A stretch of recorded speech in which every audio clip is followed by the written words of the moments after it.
पोड़ पिठा बनवाई यही ग्लास रे गोटे ग्लास अरुआ चाउल नहीं देखिए अरुआ चाउल पतुरिया हो किसी नड़िया कोरा भी अच्छी। तो सही गोटे ग्लास अरुआ चाउल रे आउ नड़िया कोराटा प्राय से गोटे ग्लास पाखापाखि हम आ क्षीर 4 कप तो अधा क्षीर ये मुझे ग्राइंडिंग पाई। एबे टिके आमे लूण आउ टिके गुजराती मंजी टिके देदेबा तो टेस्ट भल आसीबो बोली आउ लूणटा टेस्ट को बालांस करिवे। तो चाउल गोटे ग्लास आउ नड़िया अधा आउ यही जो थे चाउल नहीं से भी अधा क्षीर देकी ग्राइंडिंग करेंगे तापर पछरे हमर से कप्रे 4 कप क्षीर दरकार हम। तो ये मु गुजराती मंजी और लूण पकईदेली। तो ये गोटे फाइन पेस्ट तैयारी करवा चलतु।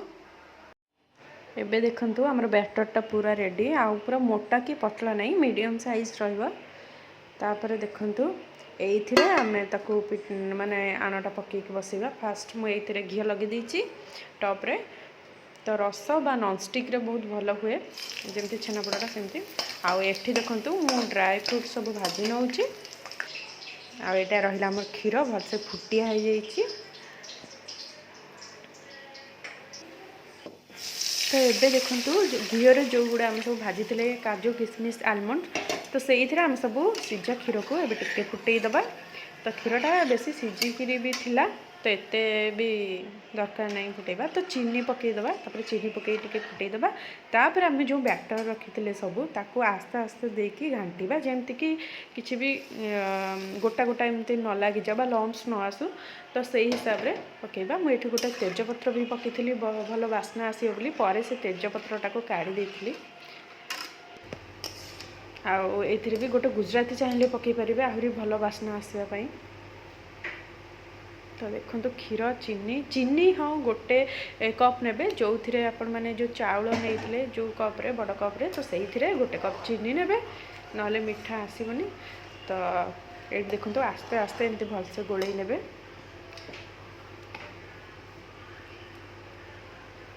देखो सब तक मुझे पकई देती आपको भलसे गोल नवा तापर देखिए केते बहलिया हो टिके भी लम्स आसी नाला तो बढ़िया से यहाँ बनी जाइला।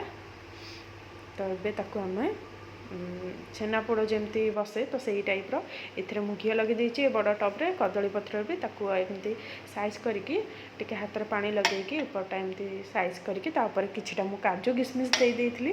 तापर याकू आम गोटे पट साइड कौन करवा ना 30 मिनट बसईदबा पूरा लो रे गैसटा को लो कर दिंतु बा जहाँ भी इंडक्शन रे पूरा कमे देवे। आपर आरपट साइडटा भी 15 मिनट पूरा टोटाल 45 मिनट एमती बसईदबा।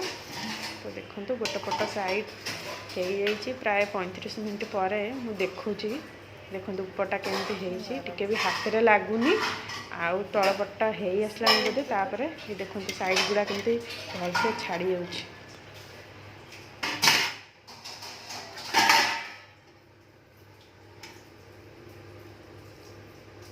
देखिए साइड गुड़ा के छाड़ी जाऊँगी।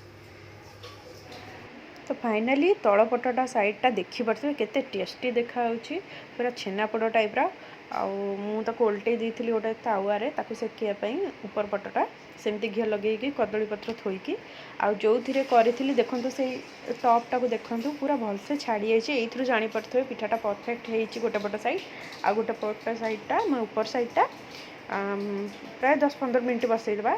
तो देखो फाइनाली आमर रेडी होपर मुझे चेरी थोई देती आईटा मु गरम थिला बेले काटी प्राय गोटे घंटा पर आपण मैंने आपको टिके 2-3 घंटा रखी सारा काटे ना छुरी रे टिके लागिबो। आउ ये देखो पूरा टेस्टी टेस्टी आमर बनी जाइए क्षीर पोड़ पिठा आ पूरा बहुत ही बढ़िया होता। फास्ट टाइम ट्राए करी बहुत ही भल था किसी भी खराब हो नाला। तो ये चलतु बो को दबा पिठा गुड़ा से खाई कह केमती लगुच।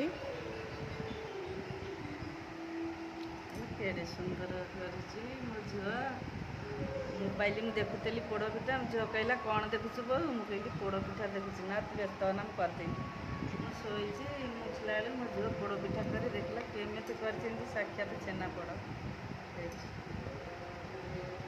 ମୁଁ କ'ଣ କରିବି ଦେଖିକିରି ଲୋଭ ହେଲାଣି ଖାଇବାକୁ ଯେ ଗୁରୁବାର ଆଉ ପୋଡ଼ପିଠା ପୋଡ଼ା ହେଇଛି। ତ ଭିଡ଼ିଓଟି ଭଲ ଲାଗିଥିଲେ ଲାଇକ୍ କମେଣ୍ଟ ସେୟାର କରିବାକୁ ଜମା ବି ଭୁଲିବେନି। ରହୁଛି ଜୟ ଜଗନ୍ନାଥ।